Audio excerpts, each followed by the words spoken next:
Welcome to LilyPod. This is our scheme for the caps. And we are now about to explain how we got there. So this is a tree. This is our first real inspiration. It provides shade and it provides a nice place to wait, but it's not waterproof. So then we investigated a bunch of other ways you might make a bus stop, and some are concrete, some are like a building, some are like a tree. And how people feel about it, and what materials are durable, and how we feel about that. We thought that concrete was nice because it makes lots of sculptural interesting forms, but not always. And comfort is also important. So really this is the stop that it's got a lot of problems. It's really inspired by a Northern European aesthetic of glass and steel, but when the sun's out it doesn't provide shade. And really the first thing you need for a bus stop to function is shade. So we looked at how to make shade and also other ways to make a shape that was interesting. These are several sketches from our regular period of design. This is becoming less regular because we thought the organic shapes would be more human-friendly. And we're looking at ways to maybe use evaporation to do some cooling effect. And these are the first diagrams showing that. And this is the circulation of water, which uses a top roof as evaporator and a tank under the ground as a storage and cooler. This is another sketch showing the regular approaches, which we then converted to this. Our first sort of attempt at a CAD modelled irregular object.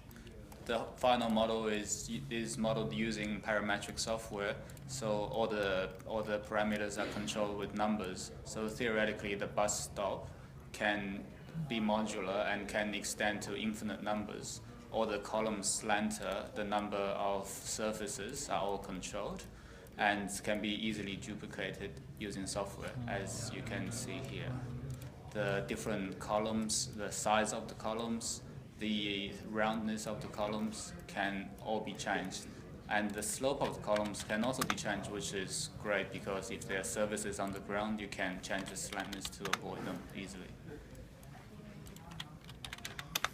So our LilyPods being digitalized are now about to become more real.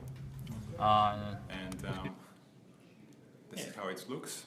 Yeah, so this was really generated from that previous exercise. We've got a complete bus stop with our lovely modular ceiling above and the lily pads that sit below made of fiberglass. We've also got a glass windscreen that sits behind, so people are protected from the weather that comes from behind.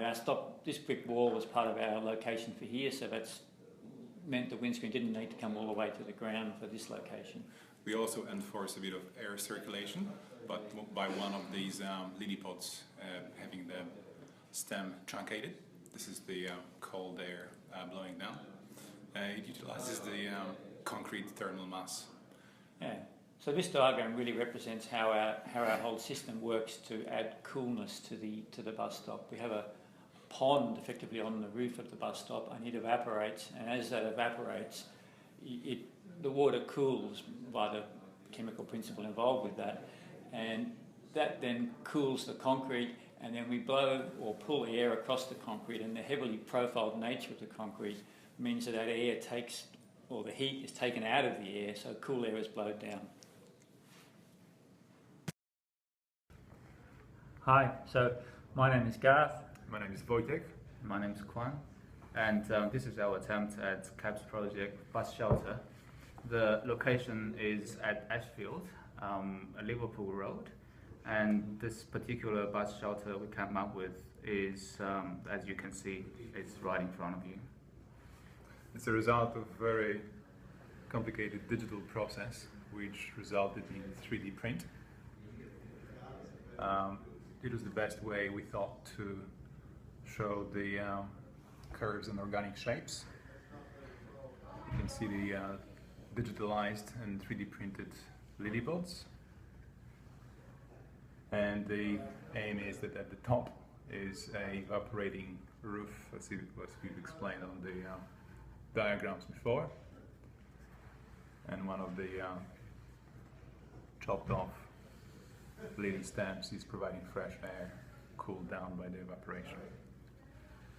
Now, in terms of process, this has been a pretty quick and exciting process for us. We've done it mainly late at night and in quite a hurry at the end, but we're really happy with the result, and we're keen to see it go further and perhaps be manufactured.